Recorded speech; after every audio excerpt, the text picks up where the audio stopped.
Salam damai sejahtera bagi kita sekalian. Puji Tuhan. Kali ini kita akan melihat bagaimana firman Tuhan yang datang dan dipalsukan oleh nabi-nabi. Mari kita akan baca di dalam kitab Yeremia pasal 14 ayat 10 sampai ayatnya yang ke-12. Ayatnya yang ke-10. Beginilah firman Tuhan tentang bangsa ini. Mereka sangat senang mengembara dan tidak menahan kakinya. Sebab itu Tuhan tidak berkenan kepada mereka. Tetapi sekarang Ia mau mengingat kesalahan mereka dan mau menghukum dosa mereka. Ayatnya yang ke-11, firman Tuhan datang kepada Nabi Yeremia supaya jangan berdoa untuk kebaikan bangsa ini. Ayatnya yang ke-12. Sekalipun mereka berpuasa, aku tidak akan mendengarkan seruan mereka. Sekalipun mereka mempersembahkan korban bakaran dan korban sajian, aku tidak akan berkenan kepada mereka. Melainkan aku akan menghabiskan mereka dengan perang, dengan kelaparan, dan dengan penyakit sampar. Artinya, ayat-ayat tadi firman Tuhan datang dengan sangat jelas bahwa upah dosa adalah maut. Firman Tuhan datang bahwa semua orang yang hidup menaruh kesalahan-kesalahan, hidup menyimpang dari jalan-jalan Tuhan, abaikan tujuan hidup orang percaya adalah sorga.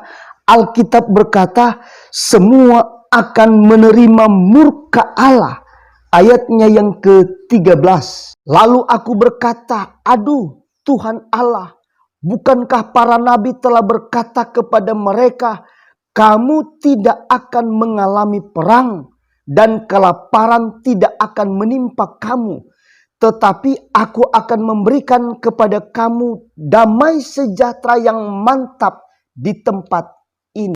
Ayat ini Nabi Yeremia sampaikan bahwa demi mendapat simpati dari umat-umat Tuhan dari bangsa ini, ternyata nabi-nabi ini berkata bahwa Tuhan memberikan kepada kamu damai sejahtera yang mantap di tempat ini. Padahal Tuhan bilang dengan sangat jelas bahwa orang-orang yang hidup di dalam dosa akan ada penghukuman. Ada murka Allah. Kemudian ayatnya yang ke-14 berkata, jawab Tuhan kepadaku, para nabi itu bernubuat palsu demi namaku. Aku tidak mengutus mereka, tidak memerintahkan mereka dan tidak berfirman kepada mereka. Mereka menubuatkan kepadamu penglihatan bohong, ramalan kosong, dan tipu rekaan hatinya sendiri. Ternyata ayat 14 ini para nabi, para pelayan Tuhan telah kehilangan jati diri sebagai penyambung lidah Allah. Mereka takut menegur kesalahan-kesalahan jemaat. Dan yang jadi pertanyaannya, umat Tuhan, jemaat Tuhan, mau dibawa kemana jika sebagai pelayan Tuhan, sebagai pemimpin rohani, sebagai pemimpin jemaat sudah takut sampaikan suara Tuhan? Dan jawabannya kita akan baca di dalam Yeremia pasal 15 ayat 1 sampai ayatnya yang ke-4. Ayat 1 ada kalimat, sekalipun Musa dan Samuel berdiri di hadapanku. Artinya, sekalipun Musa dan Samuel yang sebagai juru syafaat mereka berdiri di hadapan Tuhan, Alkitab berkata, hati Tuhan tidak akan berbalik kepada bangsa ini. Malah Tuhan bilang kepada Nabi Yeremia, usirlah mereka di hadapanku, biarlah mereka pergi. Ayat 2, dan apabila mereka bertanya kepadamu, kemanakah kami harus pergi? Maka jawablah mereka, beginilah firman Tuhan, yang ke maut, ke mautlah, yang ke pedang, ke pedanglah, yang kekelaparanlah, dan yang ketawananlah. Artinya ayat 2 ini ternyata Tuhan tidak peduli lagi kepada bangsa ini. Sehingga firman Tuhan berkata, yang ke mautlah. Yang artinya kalau mau mati, matilah. Yang ke pedang, yang ke kelaparan, yang ketawanan. Sepertinya Tuhan tidak peduli lagi, tidak perhatikan lagi, telah biarkan bangsa ini. Ayat 3, aku akan mendatangkan atas mereka 4 hukuman.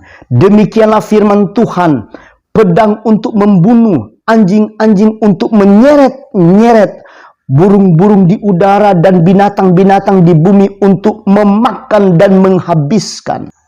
Wow, kasihan umat Tuhan pada waktu itu.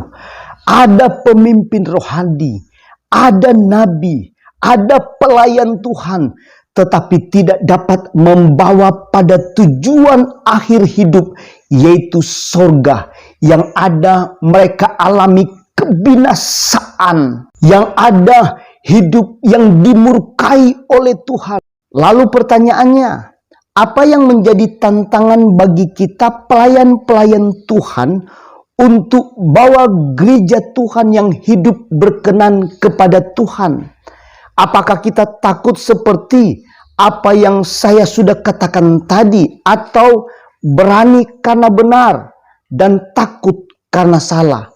Dan hal-hal ini saksikan nanti di perenungan firman Tuhan selanjutnya dengan judul tantangan untuk bawa gereja masa kini kepada Tuhan.